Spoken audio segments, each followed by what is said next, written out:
Takže čo som hovoril, to mi je 2K, ja vás vítam u prvého videa.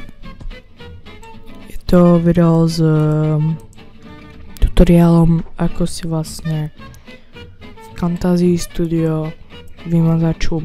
Nebudeme k tomu potrebovať žiadne Audacity ani nejak. Keď som tak pozeral na internete, tak tu máme ako sa zbaviť šumu z mikrofónu od Unibro. Ale ten šum vlastne tam stále ide, iba nie je až tak veľmi počuť.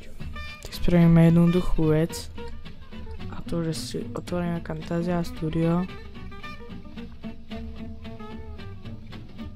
Na natáčanie používam toto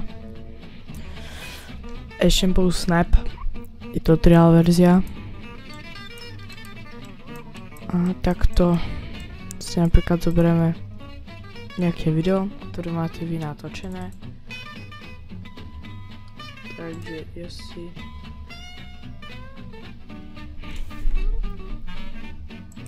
tak import media, napríklad môžeme aj tak a to na nejaké proste video, ktoré čo ja viem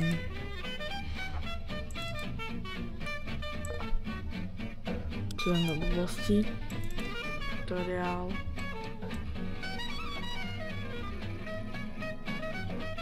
Nevidím tu nič. Tak si čo ja viem, dáme to tu no.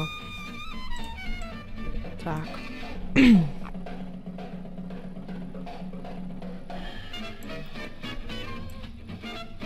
Ja by som vám doporučil dať do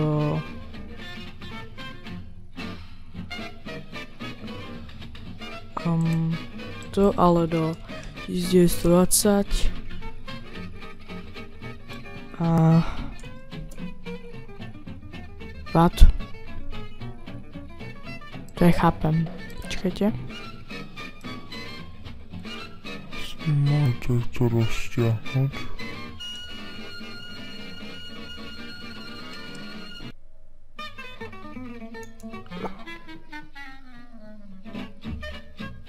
Mám toto. No. Sem. OK. Takto si to vlastne roztiahnete.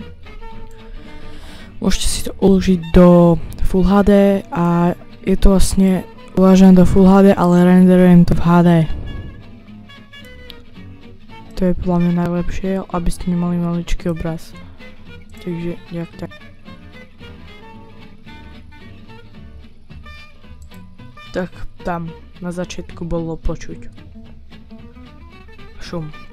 To sa zbavíme veľmi rýchlo, takže ťukneme na to, vlastne to sa vám objaví tak do modra a ideme do audio a dáme si enable.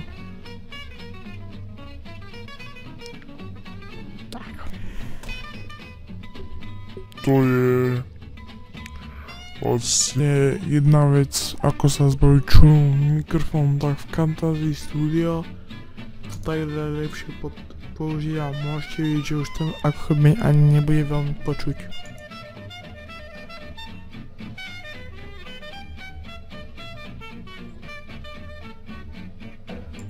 Môžete počuť, že už tam vôbec to nie je počuť.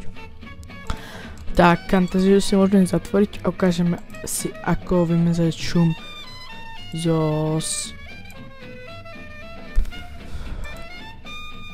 Audacity.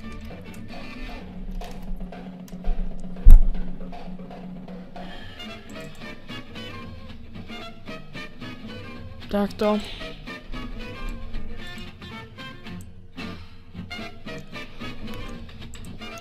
Budete mať vlastne hocičo nahrané, takže dáme, na čo si nahrajeme.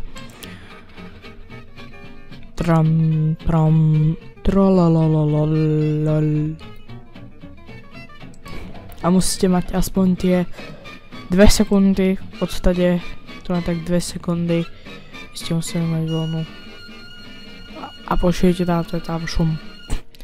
Takže si dáme efekty, odstránenie šumu, získať profil šumu, efekty odstránil šumu. OK. A teraz si to vlastne môžeme celé pustiť a tam, kde vám to vlastne nebude hrať, tak si to môžete kúň takto zosiliť. Ja si to niekedy zosilujem na 10.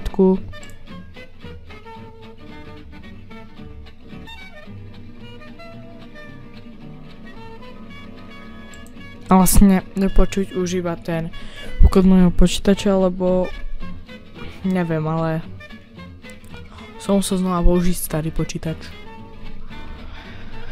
Môj miláčik. Takže som musel všetko vyťahnuť a tak. Toto je starý počítač, ktorý je ešte hučí jak diabel. OK. Toto by bolo z tohto tutoriálu všetko. Ak sa vám toto videjko páčilo, nezabudnite dať like, koment a uvidíme sa na budúceho videa. Čaute.